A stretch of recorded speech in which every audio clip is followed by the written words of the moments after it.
Hello dear students, welcome to this 21st lecture of entrepreneurship development. Hope you will enjoy the lecture.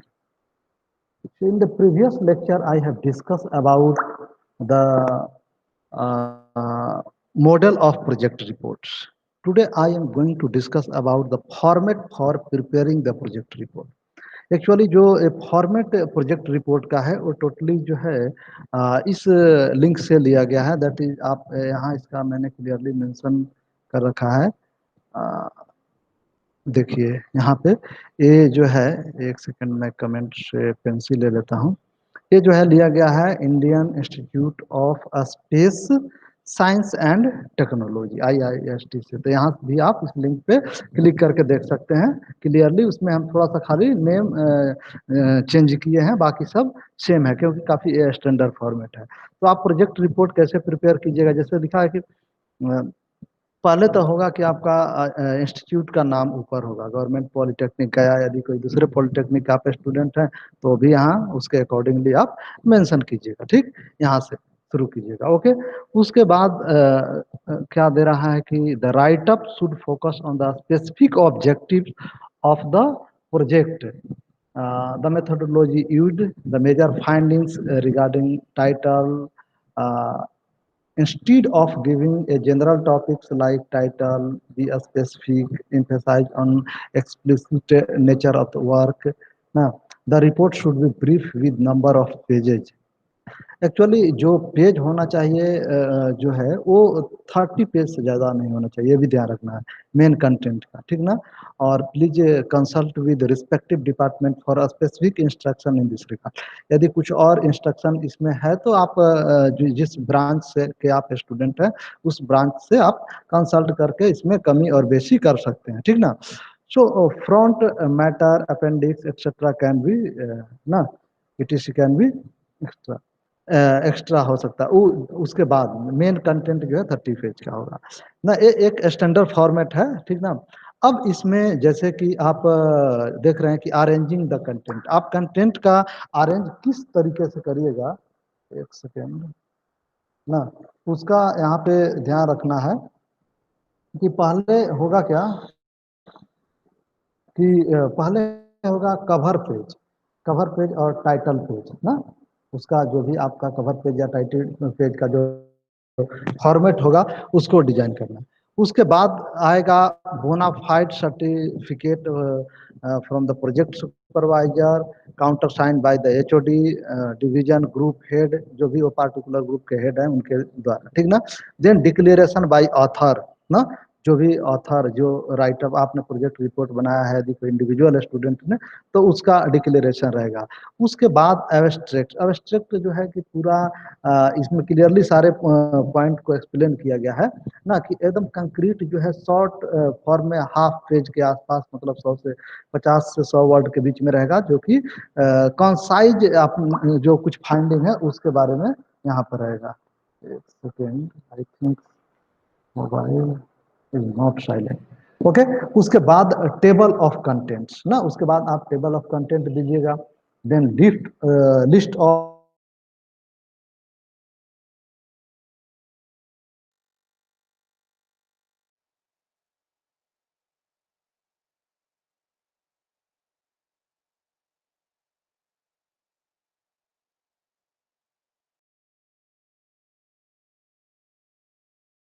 Four size ना, इसमें project report में ना A4 size page use होता है।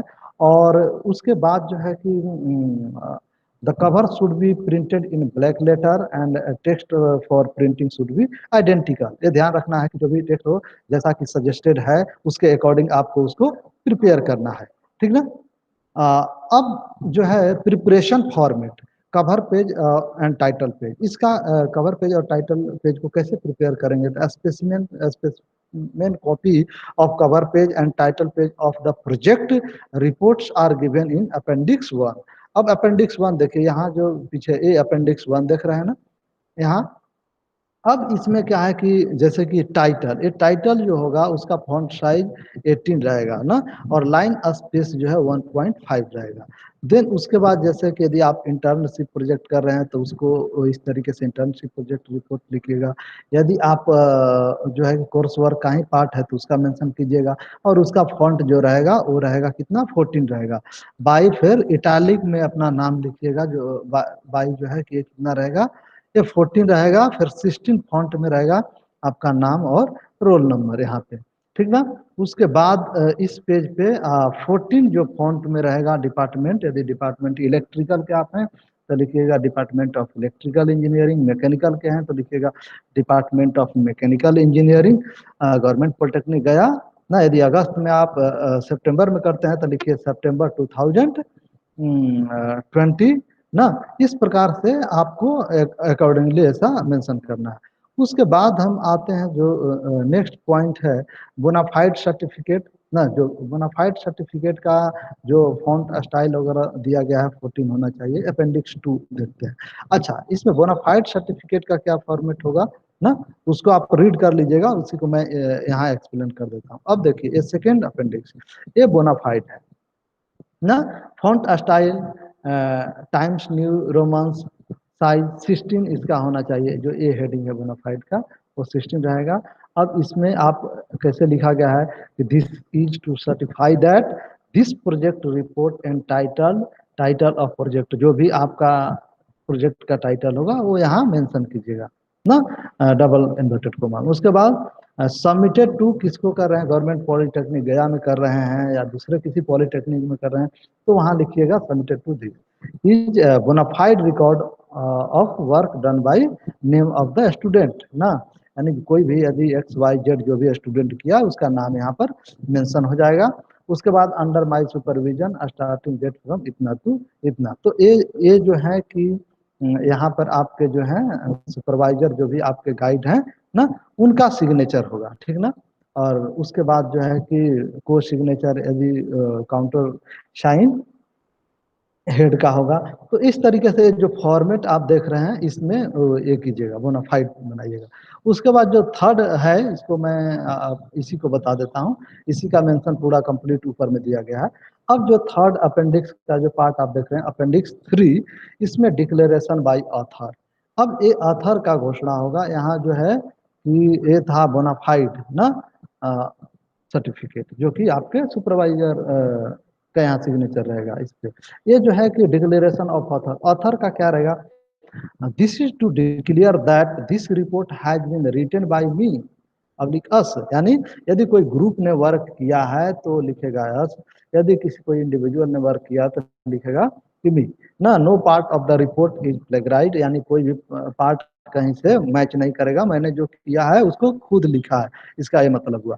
From other sources ना, ऐसा नहीं है कि मैं पूरी कंप्लीट कहीं से कॉपी कर लिया। जैसे यदि इसी को जो लेक्चर नोट्स में बनाया हूँ जहाँ से लिया हूँ, यदि कॉपी करके प्लेगरिज्म चेक करोगे तो 100% आएगा, क्योंकि मैंने आईएसटी से इसको हूबहू लिया है, बस नेम चेंज किया है। तो एक चीज जो है कि यही आपको उसमें मेंशन करना होगा, ठीक ना, कि ये फॉर्मेट है इसलिए मैंने ले लिया। यदि कंटेंट है तो आप कंटेंट को नहीं लेना होगा, आपको अपना वर्क को दिखाना होगा, ठीक ना ना। Other sources, all information included from other sources have been duly acknowledge. और यदि कोई भी दूसरा इंफॉर्मेशन इसमें लिस्ट किया गया है, इसमें लिखा गया है, तो उसका प्रॉपर साइटेशन दिया गया है कि मैंने कहाँ से लिया है, कहाँ जो है ना कौन सा पार्ट उसको कोट किया गया है इन्वर्टेड कोमा से। अब देखिए आई और वी, अगर that if any part of the project is found plagiarised, I और we are shall take full responsibility for it. यानी कहने का मतलब है कि यदि आप ये दावा करते हैं इसके माध्यम से कि हम, यदि एक कोई स्टूडेंट पार्टिकुलर ने इस प्रोजेक्ट को प्रिपेयर किया है तो आई यूज करेगा, अदरवाइज दो तीन लोगों ने मिलकर प्रोजेक्ट बनाया है तो वी लिखेगा। और ये कहेगा कि मैं पूरी रिस्पॉन्सिबिलिटी लेता हूँ कि ये कहीं से भी प्लेगराइज नहीं है, बल्कि जो जितना भी इसका प्रोजेक्ट का जो कंटेंट है ना, वो मैं खुद डिजाइन किया हूँ और इसका खुद जो है कि मैं रिस्पॉन्सिबिलिटी लेता हूँ। यानी कहने का मतलब है कि आप कहीं का किसी का प्रोजेक्ट उठाकर नाम उम नहीं चेंज किए हैं, बल्कि आपने खुद वर्क करके इस प्रोजेक्ट को प्रिपेयर किया है।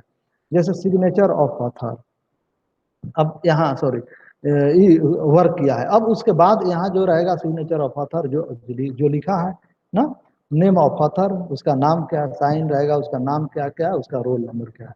उसी प्रकार सिग्नेचर ऑफ ऑथर ना, यदि और कोई दूसरा भी है तो उसका नाम और रोल नंबर से, और प्लेस लिखना है, डेट लिखना है। अब लास्ट जो है आते हैं, पूरा जो आप ऊपर जो लेक्चर में देख रहे हैं इसमें, वो पूरी इसी का एक्सप्लेनेशन है, तो आप पढ़ लीजिएगा तो क्लियरली समझ में आ जाएगा, तो उसको समझाने की कोई जरूरत नहीं। अब जो है कि अपेंडिक्स पार्ट 4, अपेंडिक्स का मतलब जो है कि चौथा पार्ट में आते हैं कि इसमें क्या होगा। तो ए typical specimen of table of contents ना, फॉन्ट स्टाइल यदि टाइम न्यू रोमन ही फॉलो होता है, ध्यान रखना ज़्यादातर ना इसमें।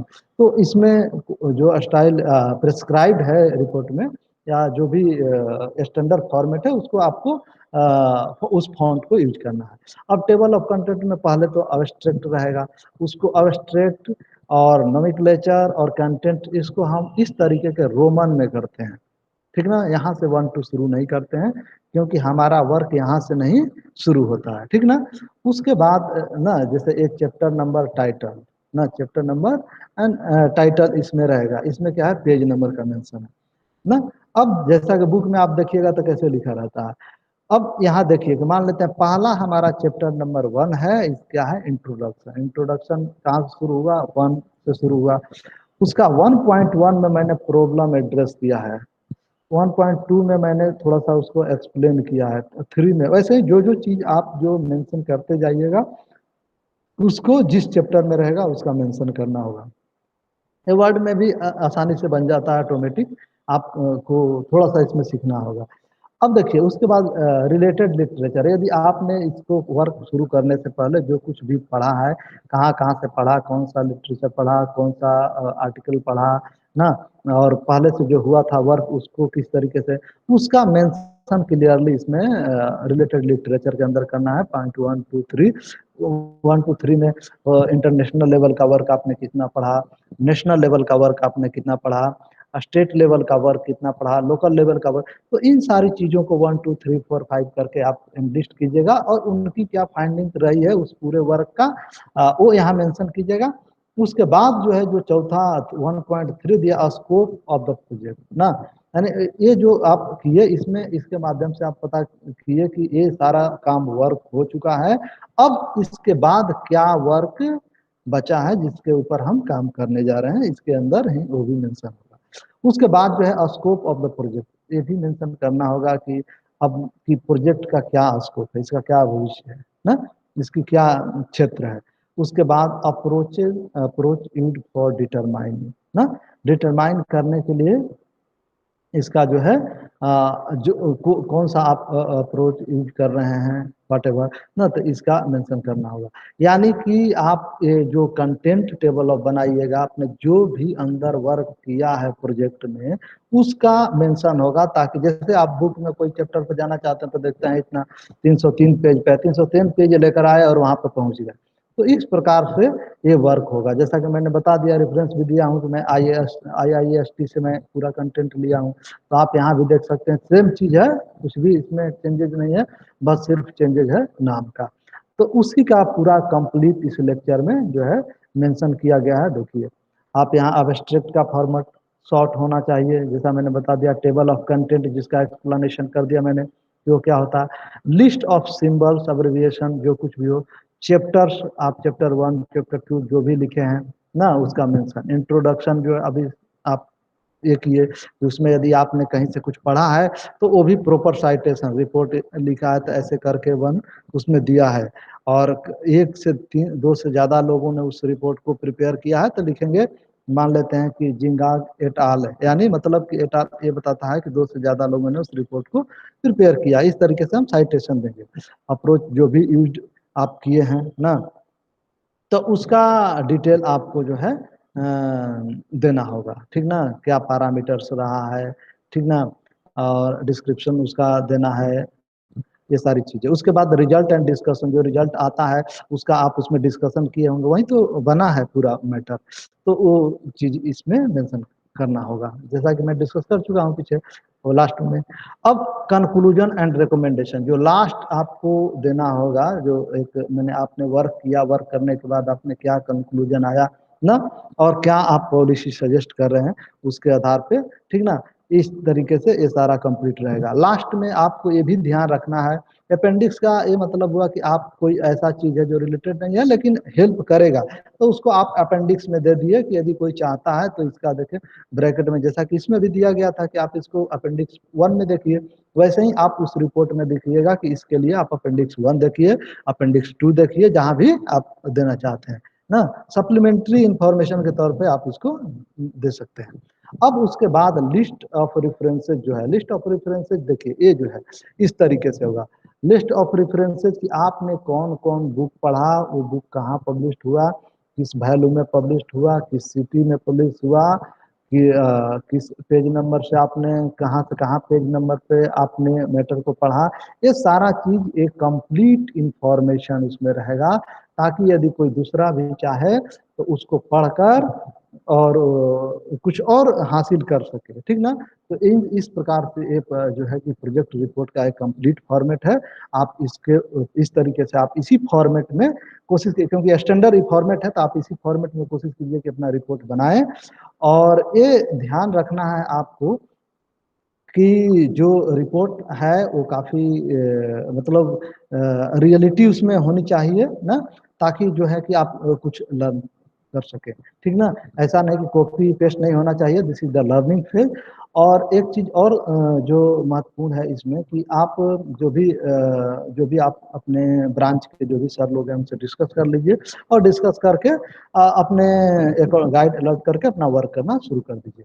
अच्छा, उसके बाद यदि कहीं दिक्कत होता है तो फिर मैं आपको अगेन डाउट ले लूँगा, ठीक ना। और इसका जो पीडीएफ है मैं इसको भी अपलोड कर दूंगा ब्लॉग पर भी और वीसीएस में, तो आप वहां से भी इसको डाउनलोड करके कर सकते हैं। Okay, thank you for your patience.